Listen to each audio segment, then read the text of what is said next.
Hoy entonces vamos a empezar nuestra serie de encuentros y desencuentros de Jesús, introduciéndonos en el tema. Vamos a hablar del encuentro de Dios con los hombres hoy día y el domingo que viene. Entonces vamos a empezar con encuentros y desencuentros específicos de Jesús en su ministerio. Dios, el Dios cristiano, es un Dios de encuentros y desencuentros. Dios y Jesús en su ministerio se encuentra con muchos y con muchas. Se encuentra con personas muy diferentes, de culturas diferentes, de lugares diferentes, de estratos sociales diferentes.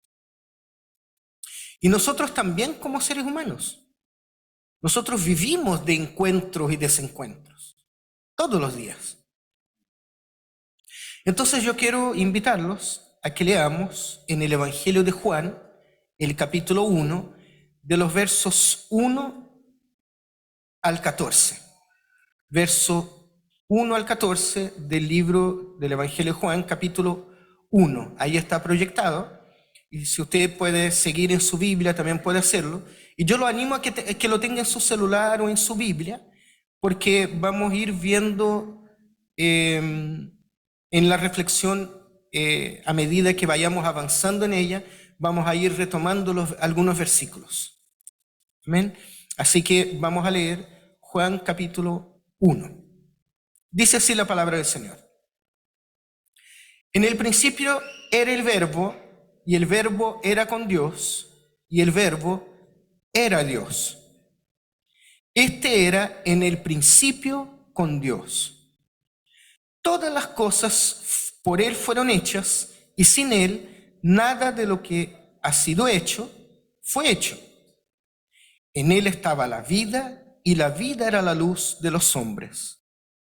La luz en las tinieblas resplandece, y las tinieblas no prevalecieron contra ella. Hubo un hombre enviado de Dios, el cual se llamaba Juan. Este vino por testimonio, para que diese testimonio de la luz, a fin de que todos creyesen por él. No era él la luz, sino para que diese testimonio de la luz. Aquella luz verdadera que alumbra a todo hombre venía a este mundo. En el mundo estaba, y el mundo por él fue hecho, pero el mundo no le conoció. A lo suyo vino, y los suyos no le recibieron. Mas a todos los que le recibieron, a los que creen en su nombre, les dio potestad de ser hechos hijos de Dios, los cuales no son engendrados de sangre, ni de voluntad de carne, ni de voluntad de varón, sino de Dios. Y aquel Verbo fue hecho carne y habitó entre nosotros, y vimos su gloria, gloria como del unigénito del Padre, lleno de gracia y de verdad. Amén. Este pasaje es conocido como el prólogo de Juan, porque es la forma con que Juan empieza su evangelio. Y es una especie de resumen, en realidad, de la cristología y de la teología que Juan va a comunicar a lo largo de todo su evangelio. Uno lee el capítulo 1 de Juan y es como un resumen de lo que es el evangelio mismo de Juan. Entonces los versos 1 y 2, ustedes si lo tienen ahí, ¿verdad? Empiezan afirmando que Jesucristo es la encarnación de la palabra que siempre ha existido, y de que la vida, la luz y la filiación divina, o sea, el hecho de que Él sea Hijo de Dios, de alguna manera fluye, ¿no es cierto? Fluye desde el Dios invisible, revelado por la palabra encarnada. Entonces, este Dios que nadie jamás ha visto, Juan dice, bueno, aquí está Dios. En el Logos, que es el unigénito de Dios, ustedes sí pueden verlo. La palabra que está en Dios, la palabra Logos, y es Dios desde antes del principio de todas las cosas, según Juan, se convierte en la luz del mundo y voluntad primera de todo lo que existe. Vamos bien, ¿no es cierto?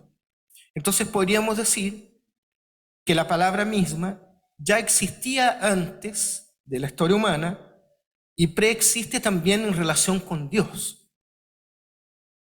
Y esta palabra, el Logos, que existe en intimidad con Dios, viene entonces a comunicar la revelación del Evangelio para los seres humanos. ¿Y cómo lo hace? Por medio de encuentros de Dios con los hombres y mujeres de un momento determinado de la historia de la humanidad. Hasta aquí vamos clarito, ¿no es cierto? Veamos los versos 3 al 5. La aparición de la palabra de vida trajo la luz. La vida, que es luz, irrumpió en la historia humana en un acontecimiento que sucedió en el pasado, ya hace cerca de 2000 años, pero los efectos de ese acontecimiento forman parte hasta hoy de la historia de nuestro presente, ¿no es cierto? Y nosotros como cristianos sabemos que no solo forma parte de nuestro presente, sino que va a estar por el futuro hasta el fin de los siglos, hasta que todo se consuma en el Señor mismo. Entonces, la palabra, dice el texto, es luz en el mundo y sigue estando presente de manera resplandeciente, a pesar de la recepción hostil que se ha dado y por la presencia constante del mal en el mundo. Y aquí el relato tiene un quiebre, tiene una especie de paréntesis, que no se sabe en qué momento exactamente, si Juan lo puso después, lo agregó después, pero de alguna forma este paréntesis tiene mucho sentido porque habla de la llegada de Juan Bautista. Pero es un paréntesis porque se interrumpe el relato que sigue más abajo, pero este paréntesis que es importante habla de Juan porque Juan forma parte del plan divino del Señor y él viene a dar testimonio de la luz. Él viene a preparar a lo que viene después, que es el Señor mismo. Entonces, él viene a dar testimonio a fin de que otros pudieran llegar a creer mediante la presencia vivificante de la luz. Eso dice el pasaje. Juan era una figura importante entonces, pero Juan no era la luz. Versos 6 al 8. Y después de ese paréntesis, el texto vuelve a centrarse en la persona del Mesías a partir del verso 9. Y dice, aquella luz verdadera ha llegado al mundo. Pero el verso 10 deja en claro muy rápidamente que a pesar de que el mundo fuera hecho por el Logos, por esta luz, el mundo no lo conoció. Y el verso 11 viene a hablarnos de una realidad terrible. A pesar de que Dios, por medio de Jesucristo, vino a encontrarse con su pueblo escogido, estos no lo recibieron. El desencuentro. ¿Y por qué no lo recibieron? ¿Por qué el pueblo escogido no reconoció al Cristo? ¿Por qué no reconocieron en Jesús el Mesías que ellos esperan? Porque los suyos, el pueblo de Israel, tenía una idea respecto al Mesías. Toda la historia de Israel está centrada en la espera del Mesías. Los suyos sí están esperando a Jesús, pero cuando Jesús llega, Jesús no se parece a lo que ellos esperaban, porque ellos esperaban a un rey poderoso que hiciera que la nación de Israel fuera una gran potencia política, admirada por las demás naciones.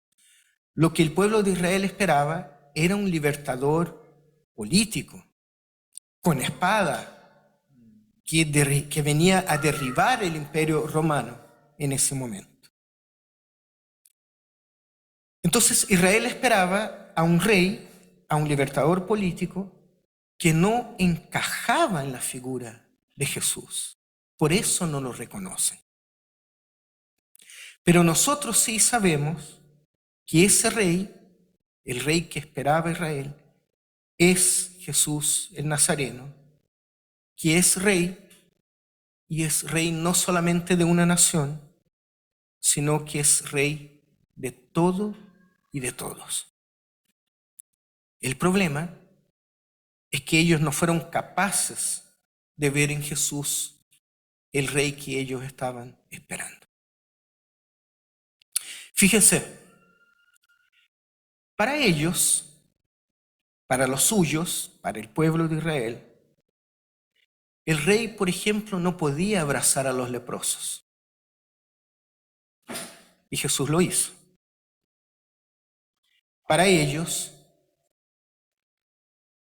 todo estaba bien en el templo. Todo funcionaba perfecto en el templo. Y Jesús viene y les dice, está todo mal. Para ellos, había que hacer llover fuego de los cielos, igual que en el tiempo de Elías, ¿se acuerdan? Porque los samaritanos no lo querían recibir. ¿Y qué hace Jesús? Los regaña. Los suyos tenían ideas equivocadas respecto al Padre y respecto al Cristo. Jesús entonces no fue reconocido por los suyos. Y entonces el encuentro no se dio. La palabra entró en la historia humana y fue rechazada por su propio pueblo.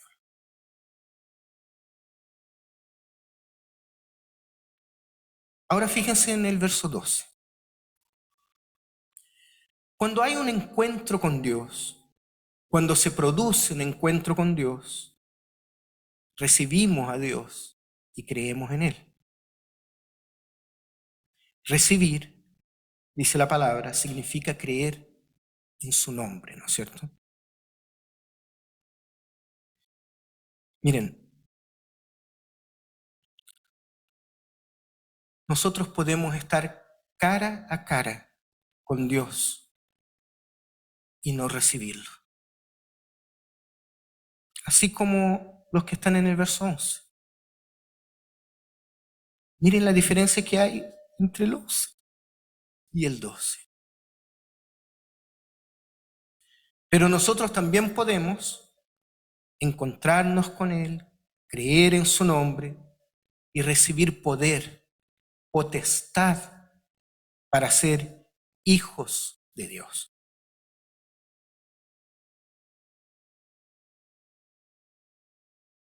La palabra potestad que está ahí en el texto tiene que ver con poder, con autoridad, tiene que ver con ese sentido de derecho. El que recibe a Dios es hecho legítimo hijo de Dios, hija de Dios.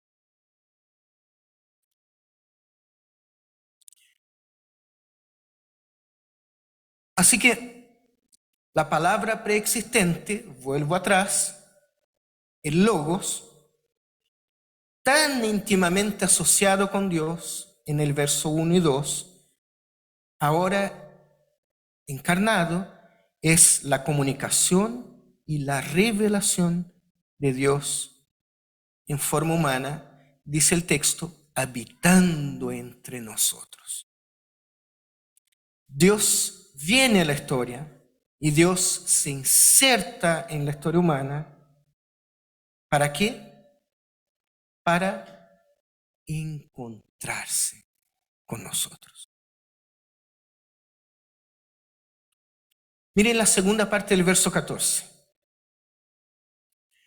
La revelación que antes fue descrita como la relación entre la palabra y Dios, se describe ahora como la relación entre hijo y padre. Entonces, lo que la historia humana puede ver de la divinidad, ahora se puede ver en la encarnación de la palabra, el Hijo único del Padre. Hasta este momento de la historia, hasta este momento, hace 2000 años, Dios ha visitado a los seres humanos, pero lo ha hecho de manera esporádica. Solo que ahora Dios se encarna, se hace persona y viene a encontrarse con nosotros, con su creación.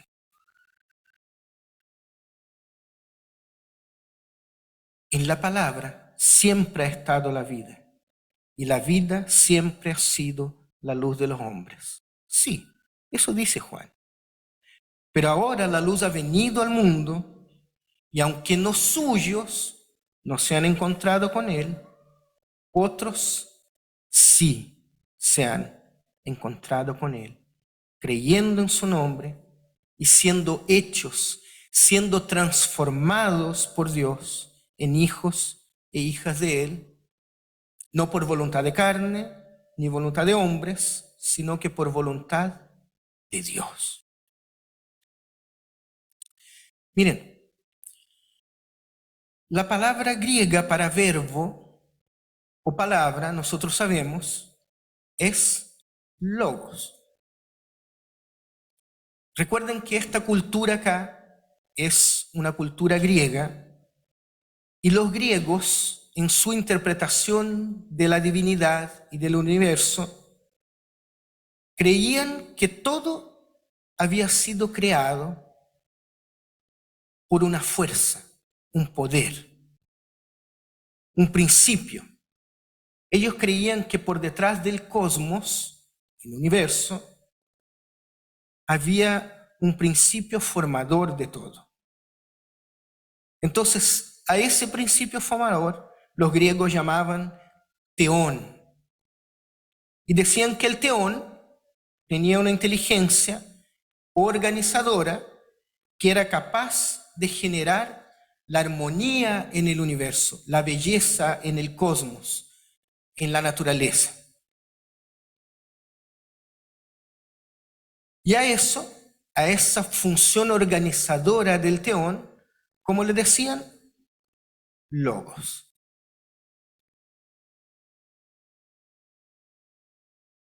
Y lo que hace Juan aquí entonces, fíjense, es decir así, miren,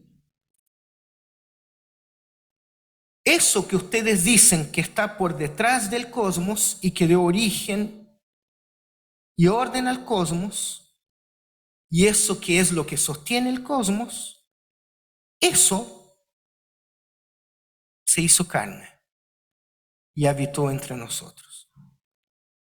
Y nosotros lo vimos y lo oímos. Entonces Juan escribe en clave griega para que los que están en ese tiempo comprendan el Evangelio, comprendan quién es Jesús. Juan lo que está diciendo es, ustedes que no consiguen explicar lo que ustedes llaman logos, bueno, ahí está el logos. El logos es Jesús. Juan lo que está diciendo a los griegos o a la cultura griega de su tiempo es, el logos es una persona. Y porque el logos es una persona, es que puede venir a encontrarse con nosotros. El logos, Jesús, es una persona que ama. Y porque ama, se encuentra con nosotros. El logos no es una cosa. El logos no es una fuerza. El logos es un ser. Y como es un ser, nosotros podemos encontrarnos con él y relacionarnos con él. Y eso, al final, significa que la vida de nosotros, si nos encontramos con el logos, ya no es igual. La vida ya no es la misma si nosotros nos encontramos con el logos de Dios. Miren, Dios en la persona de Jesús rompe todo nuestro ser. La persona de Jesús rompe nuestros esquemas y lo puse así, da vuelta a nuestras vidas. Jesús llega, nos toma y nos sacude. Jesús, cuando llega a nuestras vidas, cuando nos damos cuenta de quién es el Logos, cuando nos damos cuenta de que Dios ha venido al encuentro de nosotros, es como si Jesús nos tomara y nos hace así. Y se caen. Se caen nuestras seguridades, se caen nuestras máscaras, se caen las certezas, se cae el orgullo. Mientras el Señor nos sacude, se cae la altanería, se caen los prejuicios y se caen también las piedras que llevamos en los bolsillos.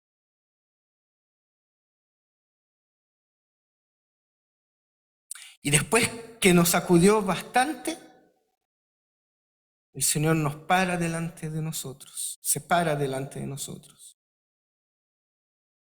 y nos mira a los ojos con una mirada tan profunda que jamás en nuestras vidas nadie nos había mirado así. Y nos abraza. Porque nosotros somos llamados a relacionarnos y a encontrarnos con la persona de Jesús.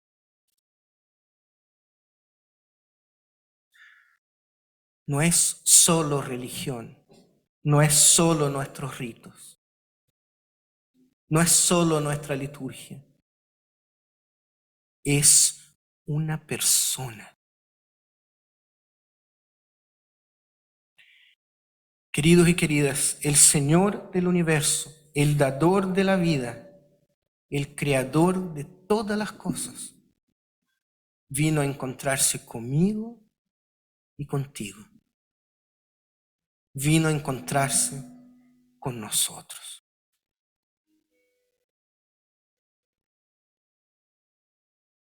Y ahora, ¿cómo responderemos a este Dios que vino a habitar entre nosotros? Porque al igual que hicieron los suyos, nosotros podemos no recibirlo. Nosotros podemos tomar el capítulo 1 de Juan e ignorarlo. De hecho, si queremos, podemos ignorar toda la Biblia.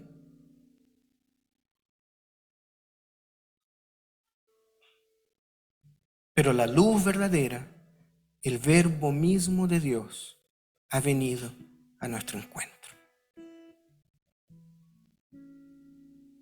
¿Qué hacemos ahora? Cada uno debe hacerse esa pregunta. Y de hecho, si en esta tarde sientes que todavía no te has encontrado con el Logos de Dios, con la vida en Jesucristo,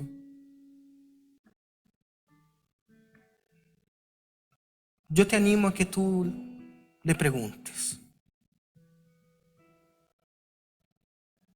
En la quietud de tu pieza, antes de acostarte, en algún lugar que estés solo, yo te animo a que cierres los ojos y que le digas: yo quiero encontrarme con el Verbo que se hizo carne. Yo quiero sentir la presencia del Señor en mi vida. Yo quiero ser sacudido por Él. Y después quiero que Él me ponga de pie, me mire a los ojos y me abrace. Que el Señor nos ayude a que nos encontremos con Él y que nos dé corazones dispuestos y preparados a darnos cuenta cuando Él se haga presente en nuestras vidas. Porque solo así vamos a ver su gloria como del unigénito del Padre. Y solo así tendremos vida. Porque los encuentros, nuestro encuentro con Cristo, hermanos, hermanas, nos trae vida. Si no les digo algo, somos como muertos en vida. Porque fuera de Cristo no hay nada. No hay nada. ¿Estaremos llenos de nosotros? Sí. Yo prefiero que Él me tome y me sacuda. Porque sé que después de eso, me mira a los ojos y me abraza. Y solo así, nosotros vamos a tener vida. Porque en Él y solamente en Él está la vida. Amén. Que el Señor nos bendiga, que el Señor nos ayude a escuchar su voz, que nos ayude a tener encuentros con Él, pero encuentros de verdad, que nos lleve a otro nivel, que nos dé madurez, porque Él, cuando nos sacude, se nos cae todo lo que somos. No es porque quedamos vacíos después, es para llenarnos de Él mediante su Espíritu Santo. Y fuera de Él no hay vida. Gracias te damos, Señor, por tu iglesia, Señor. Gracias te damos por tu palabra, Señor. Gracias te damos por las palabras que están en el capítulo 1 de Juan, Señor. Qué manera maravillosa de explicar la forma con que tú viniste a encontrarte con nosotros, Señor. Qué palabra más linda, Señor, que intenta explicar que tú estás, siempre has estado desde el principio y que en algún momento viniste, Señor, a habitar entre nosotros. Y ayúdanos, Señor, a que no seamos como los suyos, a que no seamos como el pueblo de Israel, sino que cuando tú llegues podamos reconocerte, que cuando tú te hagas presente, nosotros podamos decir: te veo, sé que tú eres la luz del mundo, sé que tú eres el Creador, sé que hay vida en ti y que fuera de ti no hay nada. Te decimos, Señor, haz lo que quieras con nosotros, haz lo que quieras con nuestras vidas, Señor. Porque sabemos que solo así nos alejaremos del pecado, solo así comprenderemos más de ti y solo así viviremos una mejor vida cristiana, Señor. Gracias te damos, Señor, en el nombre de Jesús.